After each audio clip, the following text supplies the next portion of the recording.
Tantor Audio, a division of Recorded Books, presents The Incredible Events in Women's Cell Number 3, a novel, by Kira Yarmysh, translated by Arch Tate, narrated by Suzie Althens.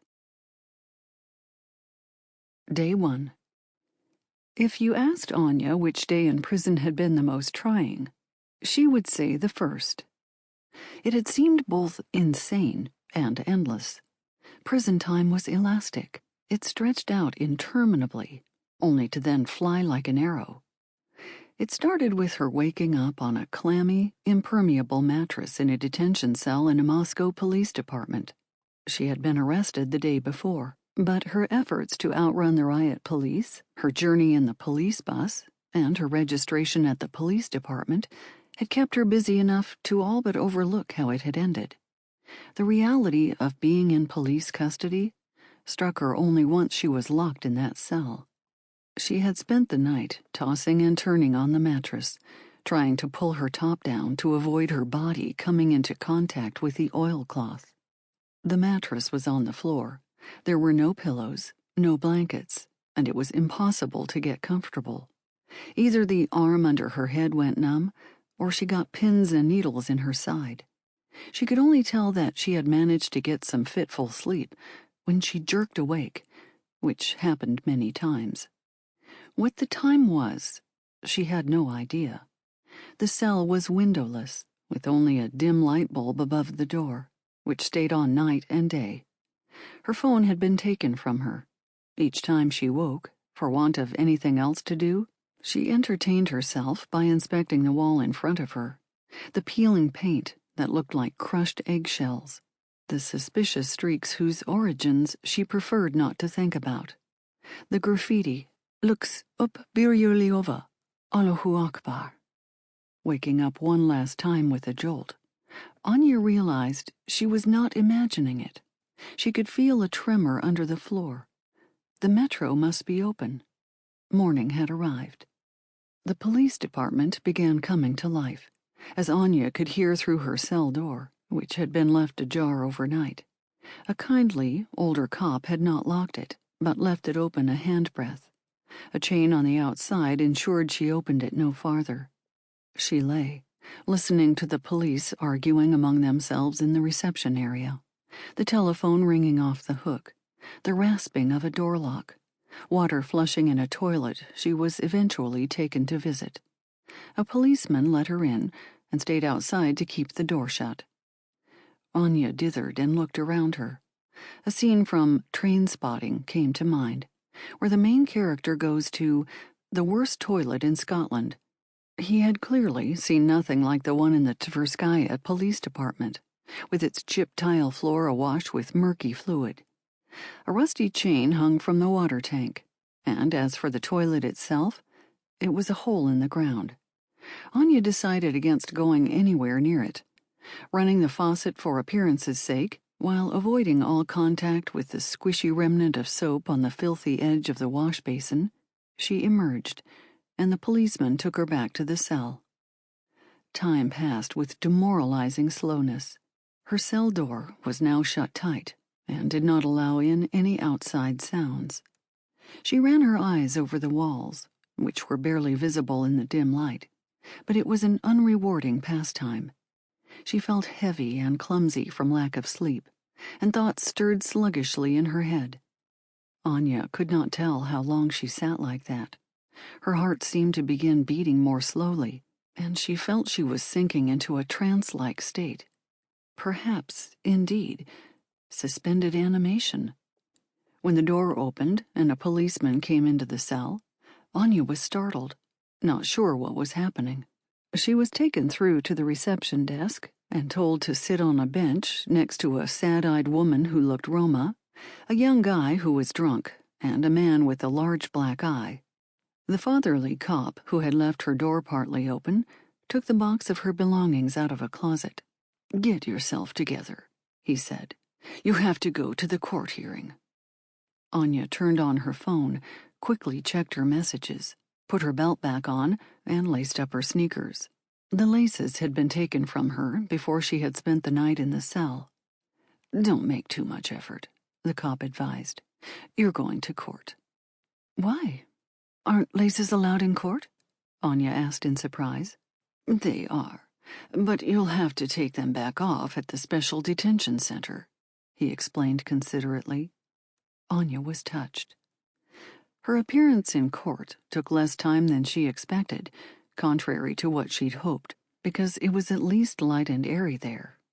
Her friends had brought coffee and a Caesar salad for her, and she was allowed to keep her phone. The judge, whose punctuality Anya was regretting, was a severe-looking gray-haired man. The hearing began on time. The breaks lasted precisely as long as he said they should. This might be a good sign, she thought. If someone looked as stern and unassailable as a rock face, she was sure the decisions they made would be just and fair. Anya's crime was to have been within reach of a riot policeman at a protest rally. She had been randomly plucked from the crowd and shoved into a police bus, where it was hot, but rather lively. Lots of people besides Anya were being arrested, and they were all talking, joking, and laughing together. There was a party atmosphere. This was the first time she had been in a police bus, so it was an adventure. She had no doubt that when they got to the police station, they would all soon be released. She and the others were taken to a conference room. It was a large space with rows of chairs, a bit like a schoolroom. By one wall was what looked like a desk for the teacher, only it had a portrait of Putin to the right of it, one of Medvedev to the left, and the flag of the Russian Federation in the middle. Anya's fellow detainees were called up to the desk one by one. They each signed some papers and were then released. It was getting dark outside, but still Anya was being kept waiting, until finally she was the only person left, and the darkness had become impenetrable. An electric light up by the ceiling was making an irritating buzz. A policeman came in and told her she would have to spend the night in an ADC, which was decoded for her as an administrative detention cell. She could not see why she was the only one being treated like this, and began arguing. The policeman said she was facing a more serious charge than the others, and would have to stay in the ADC to await trial. Lying on the floor in her cell, she had found it less easy to suppose everything was going to end well, or soon. The court today was at least clean and orderly, and there was even a bolt on the toilet door. Anya's hopes of a happy ending revived slightly. When the judge invited her to address the court, she was reluctant to stigmatize him in case he was about to release her, and she would find she had been unjustly rude to a good-hearted person. The judge heard her out, retired to deliberate for half an hour, emerged exactly on time, and, with a wholly just and absolutely unassailable expression on his face, ruled that she should continue to be held in custody. Anya was duly transferred to a special detention center.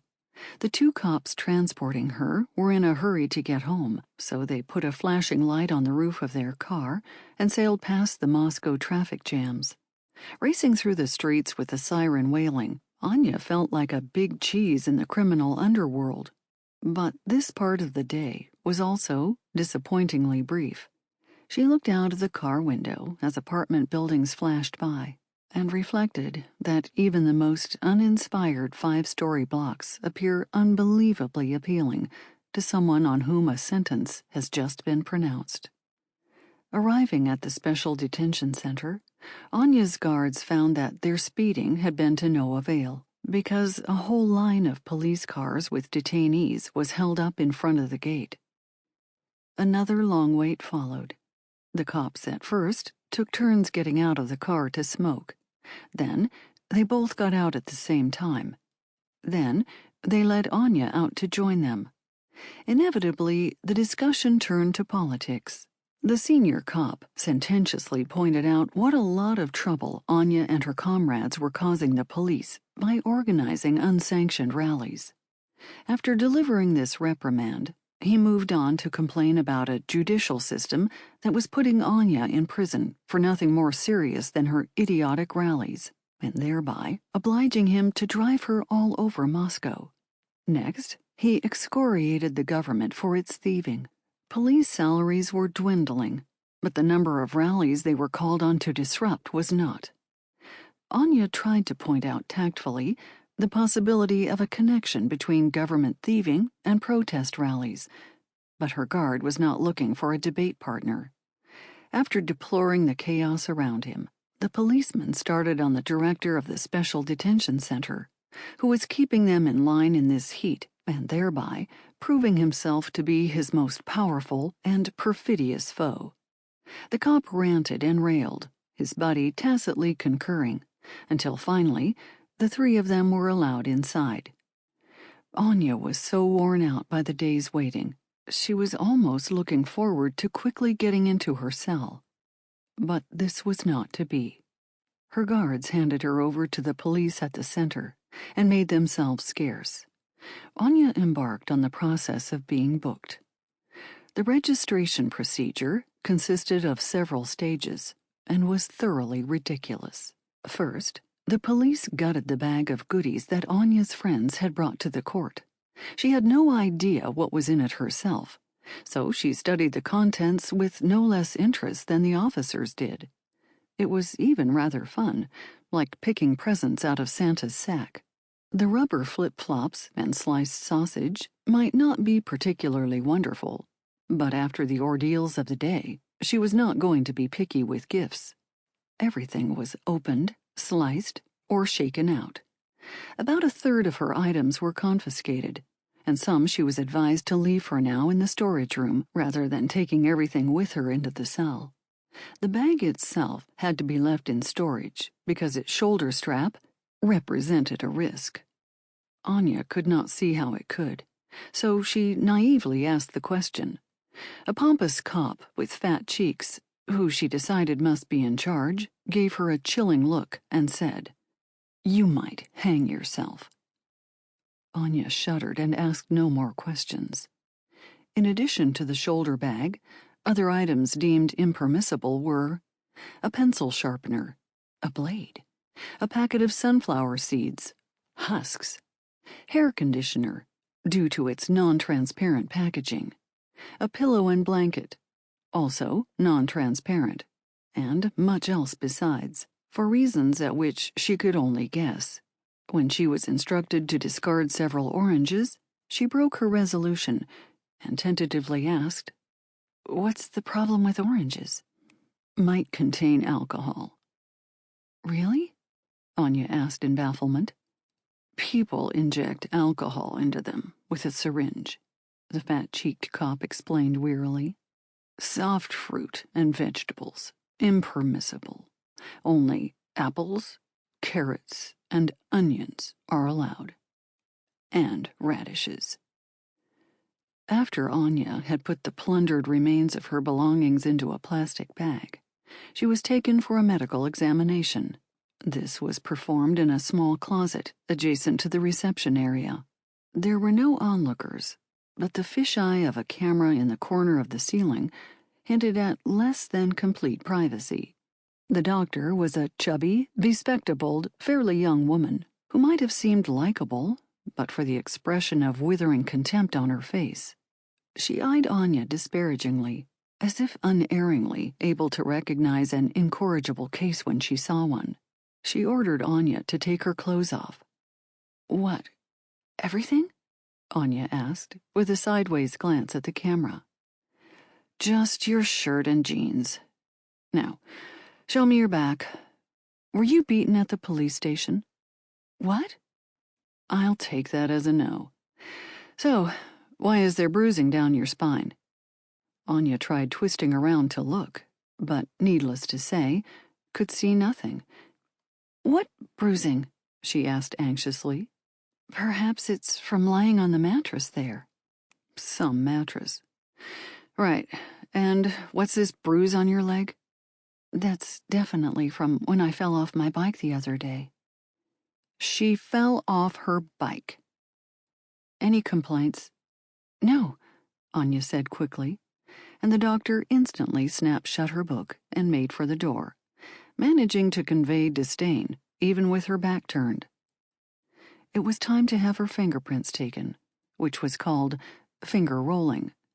A sheet of A4 paper with squares was placed in front of Anya, in which she was to leave prints of the pads of her fingers, and, in 2 larger squares, prints of the whole of her hands. A blonde policewoman of middling years started running a roller with glossy black dye over Anya's hands. "It's really very good. Washes off easily," she told Anya, noticing her look of concern.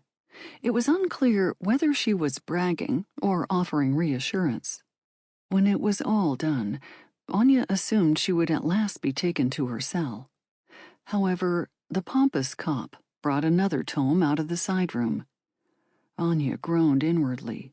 Sitting down heavily, he put the book in front of him and opened it. He looked intently at Anya and said, "We need to list your valuables." "Fine," Anya agreed. "What valuables?" "That's for you to tell me. There's usually a phone. Do you have one?" Anya nodded. "Put it here." "And where's your ID?" "Yep, there it is." "Your national insurance card?" "That's another valuable for the list." "Should I get witnesses?" the blonde cop asked. The pompous cop nodded and started writing in his book in ornate, painstaking handwriting. The blonde left the reception area, clanging her way through a succession of doors. Anya counted 3 before she heard her say, "Okay, girls, this way. You're needed as witnesses. We've got a new cellmate for you." Anya did not hear the reply, but shortly afterwards heard flip-flops slapping along the corridor as someone approached reception. She readied herself. How did Anya picture her future cellmate? The images in her mind drew on American TV series and Russian news items, so she was expecting a hybrid of a pretty, athletic blonde in an orange jumpsuit and an abject, ground-down woman in a headscarf. She felt the tension building as the flip-flops approached, and when the first figure came around the corner, she almost fainted. 2 women came into reception immediately behind the policewoman. Anya stared at them in disbelief and felt her heart sink, leaving behind a gaping, shuddering void. Athletic blondes clearly end up behind bars only in America. The first prisoner looked as if she had just been brought up out of a dank dungeon.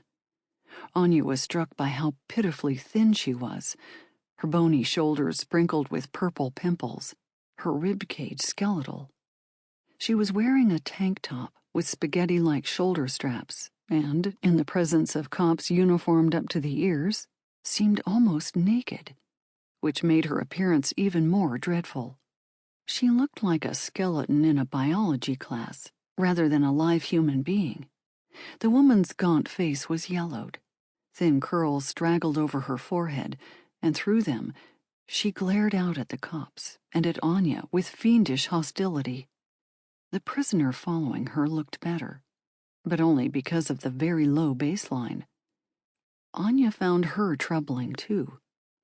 The oddest thing was her dull, disoriented expression, as if she were not all there. A further peculiarity was what she was wearing, because, in contrast to her half-naked companion, she seemed to be wearing too much. All of it was denim, from her pants to her shirt buttoned up to the throat, to her jacket. "What is it now?"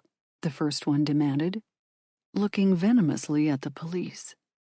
Anya thought the stutter made her even more sinister. "We need witnesses," the pompous cop replied, without looking up from what he was writing. "Cell phone, black, Apple. Model?" "It's an iPhone 7, Anya said, continuing to peer surreptitiously at the women. "7th series, case with Apple logo, charger for it." "For it?" "White, damaged at... what's that called? Well, let's say the base. National insurance document 133-809-6155. 6. The cop wrote down the final digit and pushed the log across to the half-naked woman. "Check it," he grunted. The woman reluctantly bent over the table and ran her eyes down the page. Anya shuddered at the sight of her shoulder blades, which seemed about to tear through her skin. Denim Woman stood meanwhile, staring blankly at the wall and paying no attention to the proceedings at all. "Seems all right. Sign it. First name, surname, signature." The half-naked woman signed. Denim Woman did not move, as if she had not heard, but after a poke in the ribs from her cellmate, stirred herself and also scribbled her name in the book. The first prisoner suddenly turned to glare at Anya, who was so taken aback she stopped breathing. For a while, the woman stared at her, completely unembarrassed, before breaking into a smile and saying, "Don't be scared. All the girls are fine. Nobody's going to hurt you." Anya stared back at her. She wasn't sure what surprised her more, this sudden flood of goodwill, or the fact that one of the woman's front teeth was missing. "Thank you very much, but I'm not scared," she murmured. "Don't be scared," Denim Woman suddenly repeated very loudly, and looking somehow past Anya, also gave her a happy, childish smile. Anya counted 3 missing teeth. "All right, let's go to the cell, girls," said the policewoman. Hearing this, the half-naked woman adopted an expression of deep displeasure, but turned on her heel and walked to the door without another word. Denim Woman made no move and carried on smiling blissfully. "Move, moron," her friend hissed, tugging her sleeve. She swayed, almost losing her balance, but then obediently flip-flopped in her wake, the smile never leaving her face. "So, how many people are there in the women's cell?" Anya asked, after a moment of silence, glancing at the door through which the women had just disappeared. 5 plus you," the pompous cop replied, placing Anya's valuables in a striped bag with the number 37 printed on it. Only then did he look up, and something in Anya's expression made him take pity, because he added, "They're all perfectly normal. No drug addicts, no hardened criminals." Having encountered 2 of her future cellmates, Anya's impatience to get to her cell had dissolved, but, for better or worse, her registration was now complete. Clutching a plastic bag containing what was permissible for her to take inside the cell, she left the reception area, guided by a boy of a policeman with a solemn and serious expression. Beyond the door, leading into the depths of the detention center, was a second, and beyond that was a green-painted corridor with no windows and only searingly white fluorescent light bulbs that ran the length of the ceiling. Anya felt she was walking through a sunken wreck on the seabed. On both sides of the corridor were metal doors, festooned with bolts and locks. Strange, identical meter-high pipes with yawning mouths were fixed to the wall by the doors. Anya glanced into one as she walked by, but saw only darkness inside. "What are those for?" she asked the boy. "That's not for you to know," he replied severely. There appeared to be only one woman's cell, which was exactly in the middle of a row and numbered 3. "Stand there," the boy said, and started sorting through his bunch of keys. They were so enormous, they looked like stage props. It seemed incredible that they could be used to open actual locks, rather than serving a purpose only in school plays. Selecting the requisite key, the boy first looked through the peephole into the cell, then looked sternly at Anya, and finally, with a rasping sound, unlocked the door in front of her. Anya assumed her most independent air, drew herself to full height, took a deep breath, and immediately succumbed to a coughing fit, Clouds of cigarette smoke billowed out of the cell, and her eyes were instantly stinging. Her spectacular entry had been ruined, but there could be no turning back. Blinking, spluttering, and firmly clutching her bag of possessions, Anya stepped, unseeing, into the semi-darkness. The door was immediately slammed shut behind her. A silence ensued. It took her a few moments to get used to the smoke, but when she finally managed to open her eyes and looked quickly around, she saw them. Several women were sitting far inside the room, looking at Anya. Light from a small window fell in broad swaths on their shoulders and brows, which made them look not like living people, but statues hewn from stone. They were silent and motionless, and seemed suddenly like idols arranged on the bunks. A dense fog of cigarette smoke in the cell blurred their features, as if she were looking at them through glass covered in condensation. Seconds ticked by, but still, the stone idols remained immobile, and Anya felt everything go cold inside her. "Well, tell us your name then, and how long you're in for," said the nearest. The spell was broken, and the women seemed to come to life. The one asking the question took a long drag on a cigarette, which Anya now noticed she was holding. A ribbon of smoke rose toward the ceiling. All her fellow detainees started moving at the same time, one coughing, another changing position. They were all perfectly normal, and Anya felt a prickle of embarrassment at having almost panicked seeing them all. The women inspected her quite openly, and under their lively, curious gaze, she felt herself thawing out. "I'm Anya. I'm in for 10 days, she said. "Much like the rest of us," said the woman smoking the cigarette. "Driving without a license too, were you?" "No, actually, I was at a protest rally." "A friend of mine went to a rally once," another girl chimed in. When Anya turned to look at her, she was taken aback for a moment, because the girl was dark-skinned. That was completely unexpected, as if part of Anya's daydream about American prisons had suddenly come true.